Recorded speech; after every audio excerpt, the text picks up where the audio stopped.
പിതാവും പുത്രനും പരിശുദ്ധാത്മാവുമായ സർവേശ്വര, അങ്ങ് ഞങ്ങൾ ആരാധിക്കുന്നു, സ്തുതിക്കുന്നു, അങ്ങ് ഞങ്ങൾ മഹത്വപ്പെടുന്നു. നല്ല ദൈവമേ, എന്നെയും എന്നെ ശ്രമിക്കുന്ന എല്ലാ മക്കളെയും അങ്ങയുടെ തൃക്കരങ്ങളിൽ ഞാൻ സമർപ്പിക്കുന്നു. അങ്ങയുടെ പരിശുദ്ധാത്മാവിനെ ഞങ്ങളിലേക്ക് അയക്കണമേ. അങ്ങയുടെ പരിശുദ്ധാത്മാവിനെ എന്നിലേക്ക് അയക്കണമേ. ഞാൻ പരിശുദ്ധാത്മാവിൻ്റെ അഭിഷേകത്താൽ അങ്ങയുടെ വചനം പ്രഘോഷിക്കുവാനായിട്ട് എപ്പോഴും അങ്ങനെ ഒരുക്കണമേ. എന്നെ ശ്രവിക്കുന്ന എല്ലാ മക്കളും വചനം ശ്രവിക്കുവാനും അതനുസരിച്ച് അവരുടെ ജീവിതത്തെ കരുപിടിപ്പിക്കുവാനും നല്ല ദൈവമേ അങ്ങ് ഞങ്ങളെ സഹായിക്കണമേ. പരിശുദ്ധാത്മാവേ, ഞങ്ങളിലേക്ക് കടന്നു വന്ന് പാപം മൂലം ഞങ്ങളിൽ നഷ്ടപ്പെട്ടു പോയ ഞങ്ങളുടെ വിശുദ്ധിയുടെ ആനന്ദം ഞങ്ങൾക്ക് തിരികെ തരുവാൻ ഞങ്ങളെ സഹായിക്കണമേ. വിശുദ്ധിയുടെ ആനന്ദം ഞങ്ങൾക്ക് നഷ്ടപ്പെട്ടിട്ടുണ്ടെങ്കിൽ അതിന് കാരണം പാപമാണെന്ന് ഞങ്ങൾ മനസ്സിലാക്കുന്നു ദൈവമേ. അത് വീണ്ടെടുക്കുവാനായിട്ട് അനുതാപത്തിലൂടെ സാധിക്കുമെന്ന് അങ്ങ് ഞങ്ങളെ പഠിപ്പിക്കുന്നു. ഞങ്ങളുടെ ജീവിതം ഞങ്ങൾ പൂർണ്ണമായിട്ടും അങ്ങേക്ക് സമർപ്പിക്കുന്നു. ഈ വചനം ശ്രവിച്ചുകൊണ്ട്, ഈ വചനം പ്രഘോഷിച്ചുകൊണ്ട് ആ നഷ്ടപ്പെട്ട ആനന്ദം, വിശുദ്ധിയുടെ ആനന്ദം വീണ്ടെടുക്കുവാനായിട്ട് അങ്ങ് ഞങ്ങളെ സഹായിക്കണമെന്ന് അപേക്ഷിക്കുന്നു. പിതാവും പുത്രനും പരിശുദ്ധാത്മാവുമായ സർവേശ്വര എന്നേക്കും ആമേൻ. പ്രിയ ദൈവമക്കളെ, വിശുദ്ധിയുടെ ആനന്ദമാണ് യഥാർത്ഥമായിട്ടുള്ള ആനന്ദം. വിശുദ്ധിയുടെ ആനന്ദമാണ് സത്യമായ ആനന്ദം. ആ ആനന്ദം പലപ്പോഴും നമുക്ക് നഷ്ടപ്പെടുന്നത് നമ്മുടെ പാപം മൂലമാണ്. പാപം മൂലം നമുക്ക് നഷ്ടപ്പെടുന്ന ആ ആനന്ദത്തെ എങ്ങനെ വീണ്ടെടുക്കാം? അതിന് മറ്റു മാർഗമൊന്നുമില്ല, അനുതാപമാണ്. പാപമാണ് നമ്മുടെ പ്രശ്നം, അനുതാപമാണ് അതിന് പരിഹാരം. പലപ്പോഴും നാം ചിന്തിക്കും, ഞാൻ പാപം ചെയ്തു പോയി, ഇനി ഞാൻ എന്തു ചെയ്യണം? എൻ്റെ പാപത്തിന് ഞാൻ പ്രായശ്ചിത്തം ചെയ്യണ്ടേ? മറ്റു മതത്തിൽപ്പെട്ടവർക്കും പലപ്പോഴും മനസ്സിലാക്കാൻ സാധിക്കാത്ത ഒന്നാണ് ഇത്. നിങ്ങൾ പാപം ചെയ്യുന്നു, വീണ്ടും വീണ്ടും പാപം ചെയ്യുന്നു, അതിനെന്ത് പ്രായശ്ചിത്തമാണ് നിങ്ങൾ ചെയ്യുന്നത്? പ്രായശ്ചിത്തം ചെയ്തില്ലെങ്കിൽ ആ പാപത്തിന് പരിഹാരമാകുമോ? അതാണ് മറ്റുള്ളവരും നമ്മോട് പലപ്പോഴും ചോദിക്കുന്നത്. ദൈവമക്കളെ, നമ്മൾ പാപം ചെയ്തെങ്കിൽ നമ്മളാരും അതിന് പ്രായശ്ചിത്തം ചെയ്യണ്ട. നമ്മൾ പ്രായശ്ചിത്തം ചെയ്യണ്ട. പ്രായശ്ചിത്തം ഈശോ ചെയ്തു കഴിഞ്ഞു. നാം ചെയ്ത പാപത്തിന് പരിഹാരമായുള്ള പ്രായശ്ചിത്തം ഈശോയുടെ സഹനത്തിലൂടെ, ഈശോയുടെ മരണത്തിലൂടെ, കുരിശുമരണത്തിലൂടെ അവിടുന്ന് ചെയ്തു. നമ്മളോട് ആരോടും അതിന് പ്രായശ്ചിത്തം ചെയ്യാൻ പറയുന്നില്ല. പക്ഷേ നാം അനുതപിക്കുക. നാം അനുതപിച്ചാൽ മാത്രം മതി. നാം പ്രായശ്ചിത്തം നമുക്ക് ചെയ്യേണ്ട കാര്യമില്ല. നമുക്ക് പ്രായശ്ചിത്തം ചെയ്യാൻ സാധിക്കില്ല. കാരണം നാം പാപം ചെയ്തിരിക്കുന്നത് ദൈവത്തിനെതിരായിട്ടാണ്. ദൈവത്തിനെതിരായിട്ട് നമ്മുടെ ഓരോ പാപവും ദൈവത്തിനെതിരായിട്ടാണ്.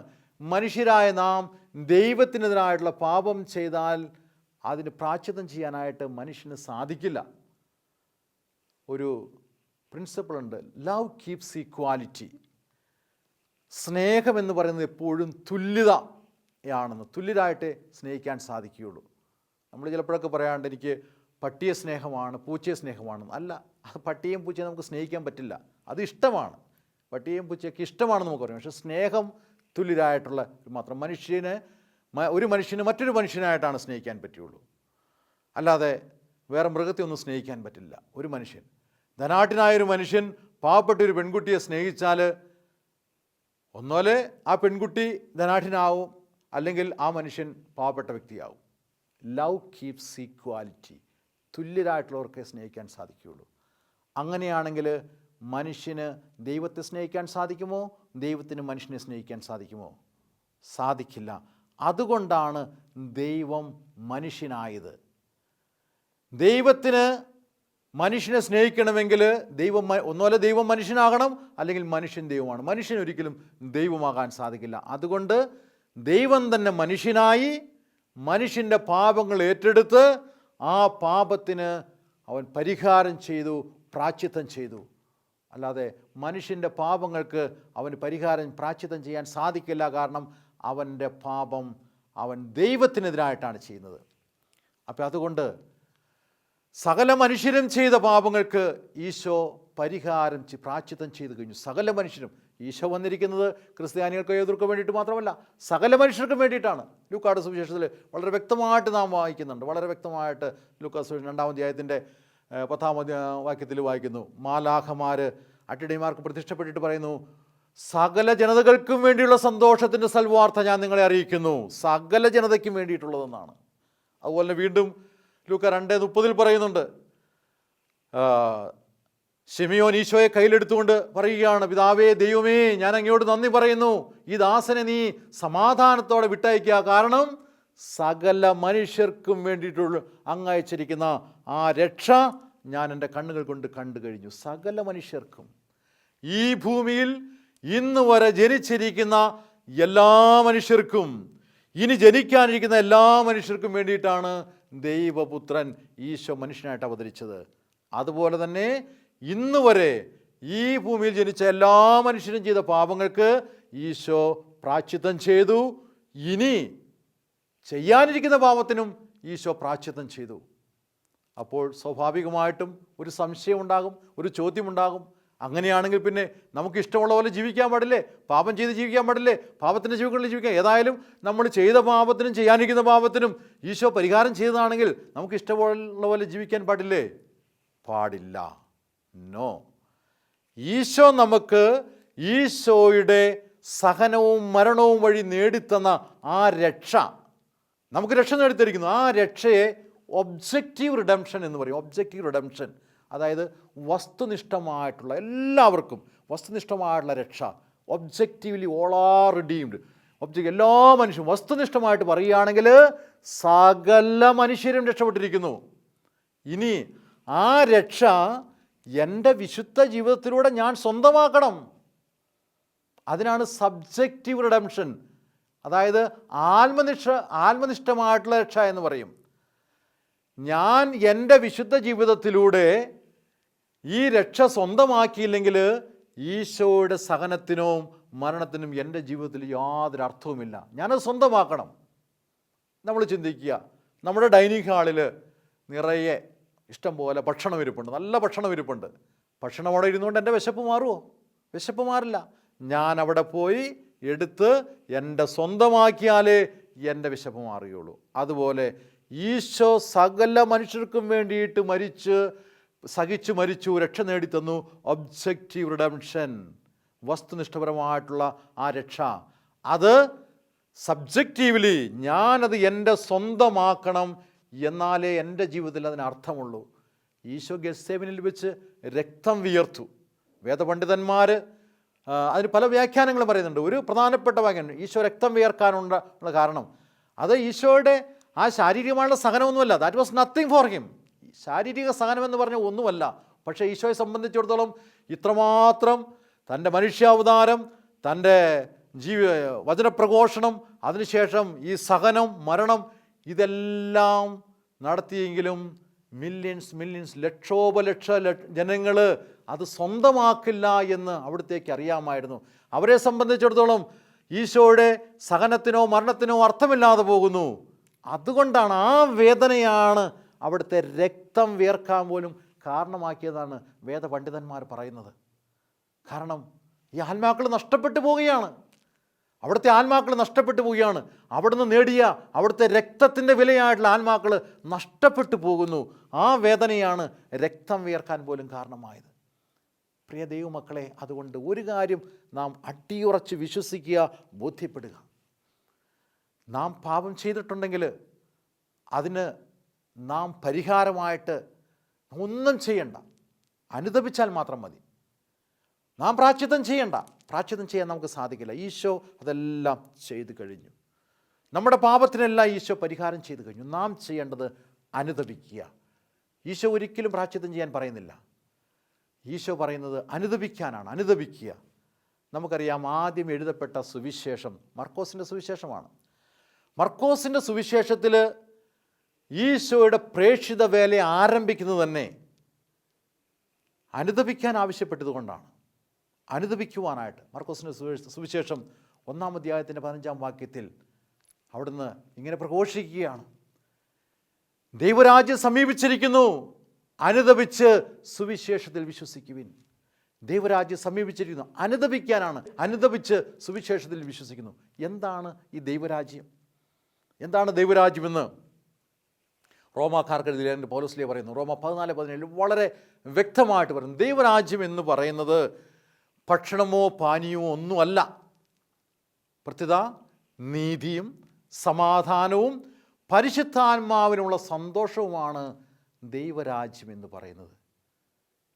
അത് ഭക്ഷണപാനീയമാണെന്ന് നാം ചിന്തിച്ചാൽ അത് നമുക്ക് തെറ്റിപ്പോയി. ദൈവരാജ്യം എന്ന് പറയുന്നത് ഭക്ഷണപാനീയമൊന്നുമല്ല.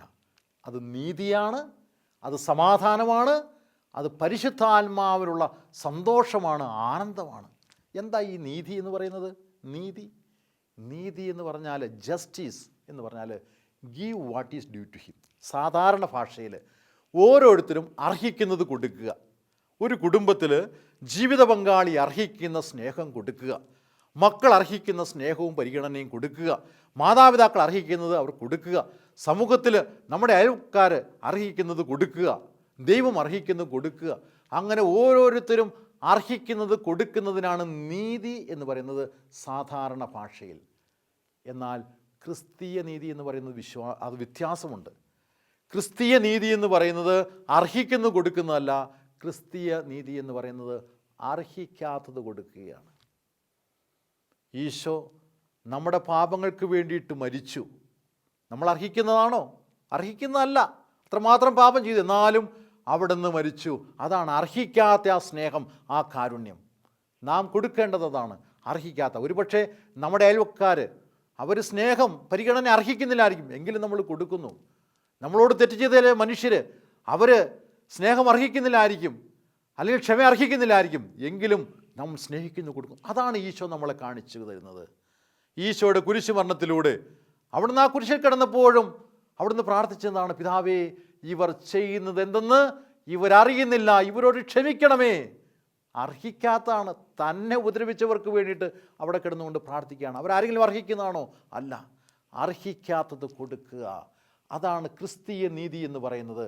അതുകൊണ്ട് നമുക്ക് ഒരിക്കലും പറയാൻ സാധിക്കില്ല, നാം ഒരു ക്രിസ്ത്യാനിയാണെങ്കിൽ, നാം ഈശോയെ പിൻചെല്ലുന്നൊരു മനുഷ്യനാണെങ്കിൽ, ഒരു വ്യക്തിയാണെങ്കിൽ ഒരിക്കലും നമുക്ക് പറയാൻ സാധിക്കില്ല, എൻ്റെ ജീവിത പങ്കാളി, എൻ്റെ മാതാപിതാക്കൾ, എൻ്റെ മക്കൾ ഇതൊന്നും അവരെ അർഹിക്കുന്നതല്ല എന്ന്. നോ. അല്ലെങ്കിൽ എൻ്റെ അയൽവക്കക്കാർ അവരൊന്നും സ്നേഹം അർഹിക്കുന്നില്ല, ക്ഷമ അർഹിക്കുന്നില്ല, കാരുണ്യം അർഹിക്കുന്നില്ല. നോ. അർഹിക്കാത്തത് കൊടുക്കുക. അതാണ് ക്രിസ്തീയ നീതി എന്ന് പറയുന്നത്. ഇനി സമാധാനം നമ്മുടെ ജീവിതത്തിൽ ഏറ്റവും വലിയൊരു സമ്പത്താണ്. എന്തെല്ലാം ഉണ്ടായെങ്കിലും സമാധാനമില്ലാതെ ഇല്ലെങ്കിൽ അതുകൊണ്ട് ഒരു കാര്യവുമില്ല. ഏറ്റവും വലിയ നമ്മുടെ ജീവിതത്തിലെ ഏറ്റവും വലിയ സമ്പത്ത് അത് ധനം കൊണ്ടോ പേരും പ്രശസ്തി കൊണ്ടോ അധികാരം കൊണ്ടോ ഒന്നും നേടാവുന്നതല്ല. ഇതൊന്നും നമുക്ക് സമാധാനം നൽകുന്നതല്ല.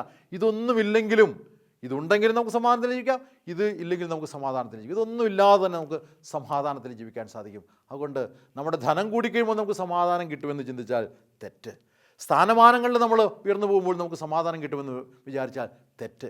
പേരും പ്രശസ്തിയും കൂടുമ്പോൾ സമാധാനം കിട്ടുമെന്ന് ചോദിച്ചാൽ തെറ്റ്. നമുക്കറിയാം, പല ആത്മഹത്യയെ എടുത്തു നോക്കിക്കേ, വലിയ പേരും പ്രശസ്തിയും ധനമൊക്കെയുള്ള മനുഷ്യരാണ് കൂടുതലും ആത്മഹത്യ ചെയ്യുന്നത്. അല്ലാതെ അതൊന്നും ഇല്ലാത്തവരല്ല. അതെല്ലാം കൂടുതലുള്ള പേരും വളരെ പ്രശസ്തരായ മനുഷ്യരൊക്കെയാണ് പലരും ആത്മഹത്യ. മനസ്സമാധാനമില്ല, സമാധാനം നഷ്ടപ്പെട്ടു. സമാധാനമാണ് ഏറ്റവും വലിയ സമ്പത്ത്. നമ്മൾ ആ മലയാറ്റൂർ പോയി കഴിഞ്ഞാൽ അവിടെ ആ അടിവാരത്ത് ഒരു ഓമന ചേച്ചിയെ കാണാം. ഓമന ചേച്ചി എന്ന് ഞാൻ പറഞ്ഞ എന്നെക്കാളും പ്രായമൊന്നുമില്ല, ഒരു മാതൃത്വം കൊണ്ട് പറഞ്ഞു 10-40 വയസ്സേക്കുള്ളൂ എന്നാണ് എനിക്ക് തോന്നുന്നത് കണ്ടിട്ട്. 2 മക്കളുണ്ട്. ഭർത്താവ് കുറേ വർഷം മുമ്പേ ഉപേക്ഷിച്ചു. കഴിഞ്ഞ വർഷം വേളാങ്കണ്ണിയിൽ പോയി പുള്ളിക്കാരി മാമോദിസ സ്വീകരിച്ചു. അവിടെ ആ അടിവാരത്ത് തോമാസ് ലീഹായുടെ ആ പാറയിലുള്ള ആ രൂപത്തിൻ്റെ അവിടെ എല്ലാ പ്രദേശങ്ങളും അടിച്ചു തൂത്ത് ക്ലീനാക്കി കൊണ്ട് കിടക്കുന്നു. തൊട്ടടുത്തൊരു മിണ്ടാമടമുണ്ട്. ആ മിണ്ടാമടത്തിലും പോയി അവിടുത്തെ ജോലികൾ, പുറത്തുള്ള ക്ലീനിങ് എല്ലാം ആ സഹോദരിയാണ് ചെയ്യുന്നത്. സമ്പത്തെന്ന് പറയാനായിട്ടൊന്നുമില്ല. നേരത്തെയൊക്കെ കുറേ CD വിറ്റുകൊണ്ട്, ഇന്ന് ആരും അതൊന്നും മേടിക്കുന്നില്ല. 8 മാസത്തെ വാടക വീട്ടിലാണ് താമസിക്കുക. 8 മാസത്തെ വാടക കൊടുത്തിട്ടില്ല.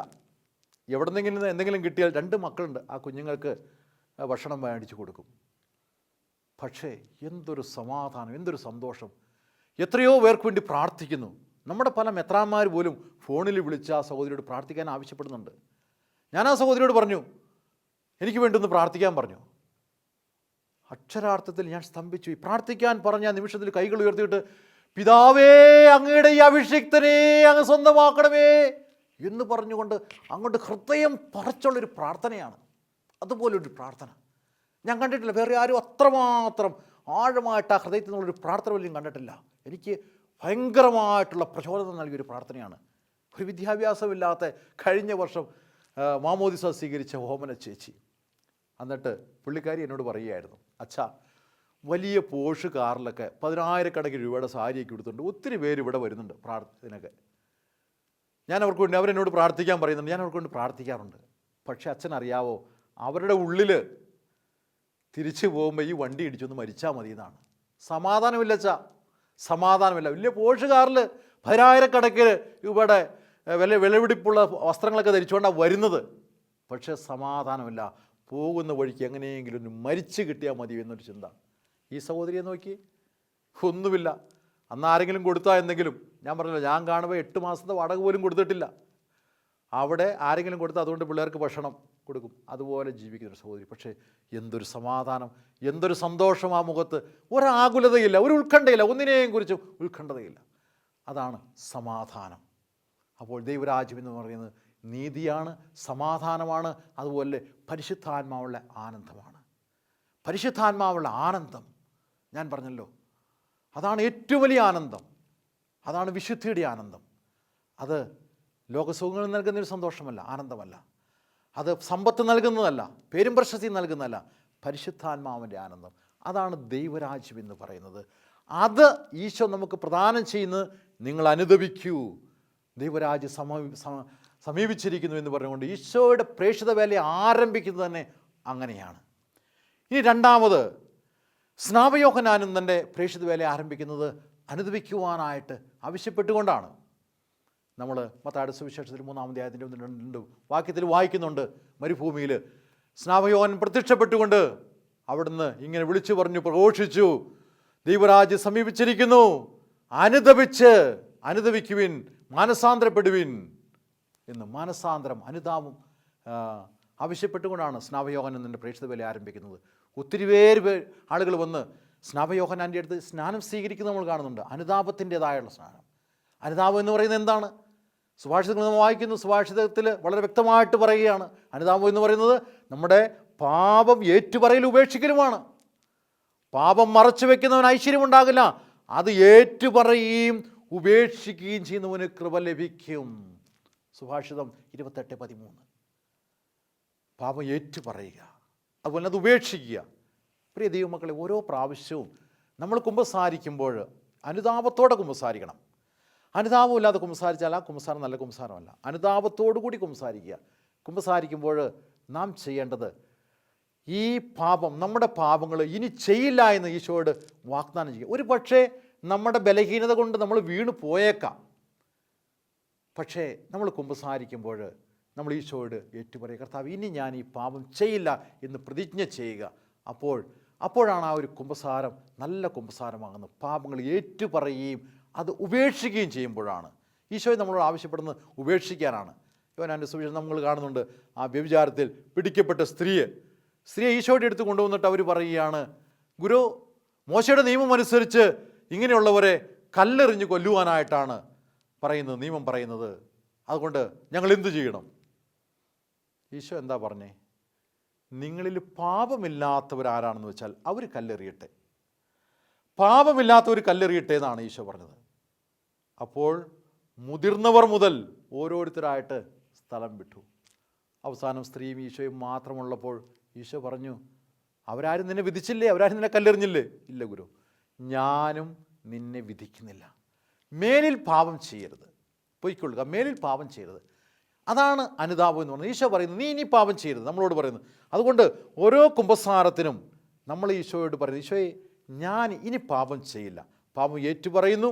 അതാണ് അനുതാപം എന്ന് പറയുന്നത്. അനുതാപത്തോടു കൂടി നാം കുമ്പസാരിക്കണം. ഈ കുമ്പസാരം എന്ന് പറയുന്നത് ദൈവം നമുക്ക് നൽകിയിരിക്കുന്ന ഏറ്റവും വലിയൊരു ദാനമാണ്.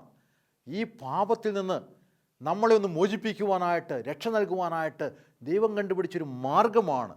അതിനോട് വേറെ ഒന്നിനോടും തുലനം ചെയ്യാൻ സാധിക്കില്ല. അത്ര വലിയൊരു അനുഗ്രഹമാണ് ഈ കുമ്പസാരം എന്ന് പറയുന്നത്.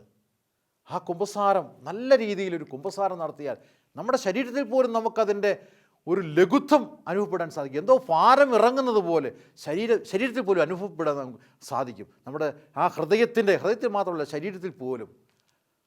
അൽഫോൺസ് മരിയ ലിഗോരി പറയുന്നത്,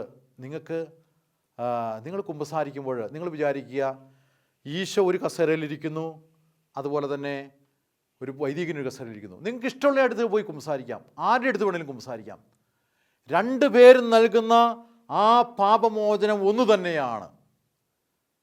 ശരിക്ക് അനുതാപത്തോട് കൂടി കുമ്പസാരിച്ചാൽ ഈശോ നൽകുന്നതും ഒരു വൈദികൻ നൽകുന്നു ഒന്ന് തന്നെയാണെന്ന് അൽഫോൺസ് മരിയ ലിഗോരി പറയുന്നു. അനുതാപത്തോടു കൂടി നമ്മൾ കുമ്പസാരിക്കണം. ആ അനുതാപമാണ്. ഇനി വീണ്ടും നാം കാണുന്നത് സ്ലീഹന്മാർ പെന്തക്കോസ്തേക്ക് ശേഷം അവരുടെയും പ്രേക്ഷിത വേല ആരംഭിക്കുന്നത് ഇതുപോലെ തന്നെ അനുതാപം പ്രസംഗിച്ചുകൊണ്ടാണ്.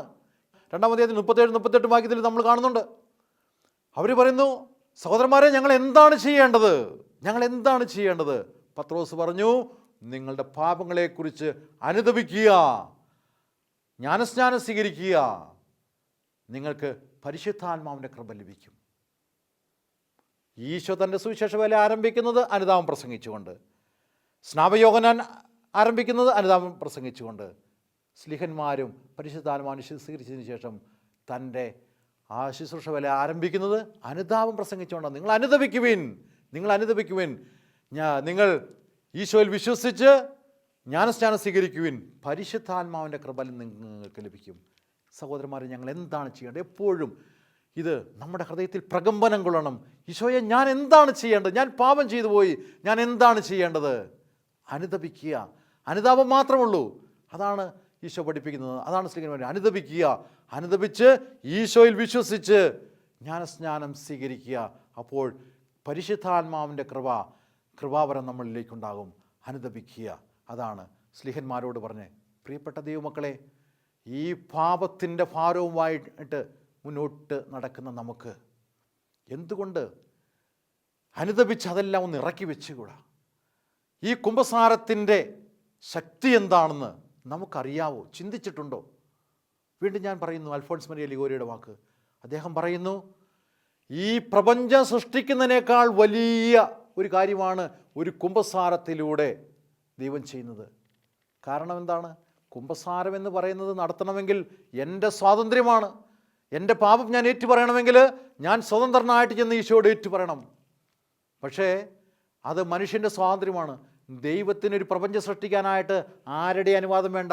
ഉണ്ടാകട്ടെ എന്ന് പറയുമ്പോൾ മനോഹരമായ പ്രപഞ്ചം സൃഷ്ടിക്കപ്പെടും.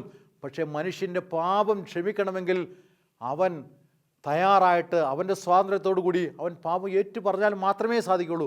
അനുതാപത്തോടു കൂടി അവൻ ഏറ്റുപറയണം, എന്നാലേ സാധിക്കുകയുള്ളൂ. അതുകൊണ്ട് ഒരു പ്രപഞ്ചം സൃഷ്ടിക്കുന്നതിനേക്കാൾ വലിയ ഒരു കാര്യമാണ് ഒരു മനുഷ്യൻ്റെ പാപം ക്ഷമിക്കുന്നതെന്ന് അൽഫോൺസ് മരിയ ലിഗോരി പറയുന്നു. പ്രിയപ്പെട്ട ദൈവമക്കളെ, കുമ്പസാരം, അനുതാപം ദൈവം നൽകുന്ന ഏറ്റവും വലിയ അനുഗ്രഹമാണ്. നമ്മുടെ പാപം ചെയ്തെങ്കിൽ നാം അനുതപിക്കുക, അനുതാപത്തോടു കൂടി കുമ്പസാരിക്കുക. അതാണ് അതിനുള്ള പ്രതിവിധി. ഞാൻ നിങ്ങൾക്ക് വേണ്ടിയിട്ട് പ്രാർത്ഥിക്കാം. അനുതാപത്തോടെ ഒരു കുമ്പസാരം നടത്തി നമുക്ക് പാപരഹിതമായൊരു ജീവിതം നയിക്കുവാനായിട്ട് സഹായിക്കാൻ വേണ്ടിയിട്ട് ഈശോയോട് നമുക്ക് പ്രാർത്ഥിക്കാം. നല്ല ഈശോയെ, നല്ല ദൈവമേ, എന്നെ ശ്രമിക്കുന്ന എല്ലാ മക്കൾക്കും വേണ്ടി ഞാൻ പ്രാർത്ഥിക്കുന്നു. പാപത്തിൻ്റെ ഭാരവും വഹിച്ചുകൊണ്ട് നടക്കുന്ന ഈ മക്കളെ അങ്ങ് സ്പർശിക്കണമേ. നല്ലൊരു കുമ്പസാരം നടത്തി അവരുടെ പാപങ്ങളെല്ലാം ഏറ്റുപറഞ്ഞ് അവർക്ക് ഈ പാപത്തിൻ്റെ കെട്ടുകളിൽ നിന്ന് മോചനം നൽകി അവരെ നീ സ്വതന്ത്രമാക്കി വിടണമേ.